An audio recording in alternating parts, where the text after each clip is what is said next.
Hi, this is Ritik, your biology subject matter expert from MEMONEET.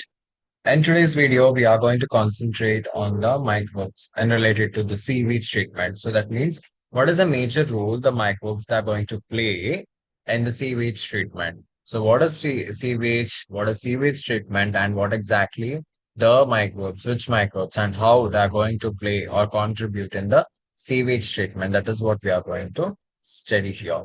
So yeah. So large quantities of the wastewater that have been generated every day in the cities and towns. So it could be household waste or it could be an industrial waste, right? And it could be a medical waste or many things. That is the major component of those wastewater is through the human excretion. So this municipal waste water is also called as what? The sewage. It contains a large amount of anorganic matter and the microbes. So most of the microbes are actually what? Pathogenic, which is disease causing microorganisms. So this cannot be discharged directly to the nearby water sources because it is going to contaminate the very good water. So that's why we need to understand why we should not dispose it directly, right? Before disposing, hence a sewage is to be treated where in STP, that is nothing but sewage treatment plant, right? To make them less pollutant is the first priority. And treatment of wastewater is done by what?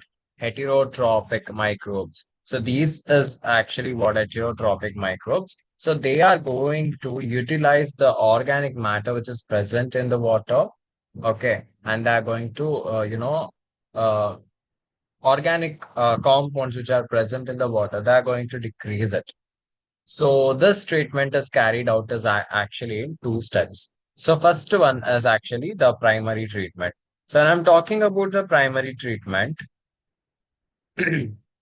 so physical removal of the particles such as large or small particles, rocks and all from the sewage through the filtration and sedimentation is the first method. Then initially you are going to remove the floating debris, okay, as removed from the sequentially filtration is the second thing. Then the grid. What do you mean by here grid? So this is a grid chamber. See, this is how it is going to run. So first thing is whatever the large or small particles that has been removed from the sedimentation and the filtration process, and whatever the debris which actually flows up on the top of the water, so that is also removed by using skimming method. Then in the greater chamber, that is soil and small pebbles are removed by the sedimentation process. Then all solids that settles from the primary sludge and the supernatant forms the effluents. Then this is the sedimentary tank. So the effluents from the primary settling tank is taken out from the and it has been left to the secondary treatment. So the water and all is actually left to what? Through the effluents and it is. So in secondary treatment, the primary effluents that what we are seeing is passed into the large aerial tank, the way you have been seeing here. So primary effluents will be passed to the large aerial tank. So where they contains what? A mechanism. So that yeah, whatever kind of mechanism happens that is agitated mechanically and air is pumped into it. So this will actually that means you are facilitating the aerobic condition. So this is going to allow the vigorous growth of useful aerobic microbes and the flocks. That is masses of the bacteria associated with the fungi filaments to form a sheet-like structure. So while growing these microbes, they consume a major part of the organic matter which is present in the water, that is effluents. Then this significantly, which is going to reduce the BOD. BOD is nothing but biological oxygen demand. One thing that we need to remember is if the BOD is nothing but it refers to the amount of the oxygen that would be consumed if all the organic matter in 1 liter of water were oxidized by the bacteria. So while we need to measure whether the water is edible, like drinkable or not. So we have to measure the BOD. So if the BOD concentration is high, that means it is contaminated and it is toxic. So if the BOD level is low, then that is not contaminated, something like that. So the sewage water is treated till the BOD is actually reduced. So once the BOD test it passes, right, the rate of take of oxygen by the microorganism in a sample of water is reduced. Indirectly, what happens? The BOD is measure of the, so that means if there is large amount of organic matter, then the bacteria is actually going to consume more number of oxygen, right, to dissolve that the organic matter. So what happens? Indirectly, if you are measuring the BOD, indirectly you are actually measuring the organic matter, that is the amount of organic matter which is present in the wastewater. So once the BOD of the sewage or the wastewater is reduced significantly, then the effluence is passed into the settling tank where the bacterial flocks are allowed to sediment. So this is actually called as sedimentation and it is achieved by activated sludge process. So that is a small part of activated sludge is pumped back into the aeration tank to serve as an inoculant. So the remaining part of the sludge is pumped into a large tank called anaerobic sludge digestion. So here what happens is all kind of bacteria which grows anaerobically. So they digest the bacteria and fungi which were present in the sludge. So during this digestion, what happened? The bacteria it is going to produce a mixture of gases such as methane, hydrogen sulfate, and carbon dioxide. So these gases forms a biogas and can be used as a source of energy as it is inflammable because methane and hydrogen sulfate carbon they are inflammable. So the effluent from the secondary treatment plant is generally released into the natural water bodies like river and streams. So this is how the primary and the secondary treatment normally runs with help of microorganisms. Due to increase in the urbanization, sewage is being produced in much more or larger quantities than ever before. However, the number of sewage treatment plants has not increased enough to treat such large qualities or quantities. Sorry. So the untreated sewage is often discharged directly into the rivers, leading that to the water pollution and increase in the waterborne diseases. So the Ministry of Environment and the forestry has initiated that is the Ganga Action Plan and Yamuna Action Plan to serve these major rivers of our country for to protect them from being polluted.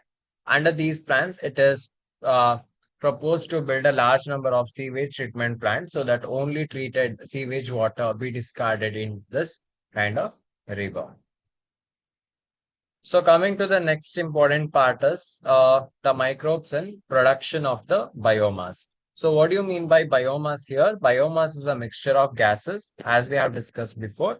So primarily we will be seeing the methanol product which are actually produced by the microbial activity and later on they can be used as the fuel because they are flammable. So microbial activity, different microbial produce different gases during growth and metabolism depending on the microorganisms and organic substrate they have been utilized. So they are going to produce what different gases. So in procedure like fermentation, cheese making, and beverages, what happens?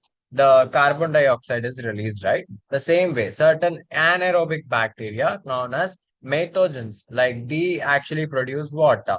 The methane gases, that is what they're going to produce, and carbon dioxide and water so when they break down the cellular matter. So some of the example is methanobacterium is a common methanogenic bacterium. So which are actually found in anaerobic environment like sewage, sludge, and the rumen of the cattle. So what is the major role in cattle? So they helps in breakdown of cellulose in the rumen, a part of cattle stomach, contributing to the digestion and the nutrition of the cattle. So whereas in human beings, they cannot digest cellulose, right? Because they lack an enzymes that is which actually break down this. So unlike cattle, which rely on methogens for their processes. So then from the gobar gas also, you'll see the extract of cattle is rich in the methogens and can be used to generate this biogas, commonly referred to as gobar gas. So this is the biogas plant here. So the biogas plant consists of what 10 to 15 feet deep tank where bio waste, including sludge of dung, carbon collected. Then above it, you're going to see a coating here. A floating cover is placed over the slurry, which rises as biogas and produced due to the microbial activity in the tank. Then gas outlet you're going to see. So gas and gas outlet. So the biogas plant has an outlet which is connected to the pipe that supplies the produced biogas to nearby house for cooking and lighting. Then sludge, then we have slurry outlet is removal through another outlet and can be used as the fertilizers. So rural area, what happens here is the biogas plants are more common built in the rural area where cattle are used more, right? So their dung is readily available in the large quantities. The major uses is the biogas produces in primary use for cooking, lighting purpose in the rural house, where Indian contribution is the technology for the biogas production was developed in India through the efforts of the Indian Agriculture Research Institution and Kadi and villages. So that was initially agriculture industry where this all in India, the biogas setup actually got up. So this is all about today's video. If you find any difficulties, you can reach me out to the comment section, if not to the Telegram channel. And very more important thing is don't forget to like, subscribe, and share with your friends. Thank you.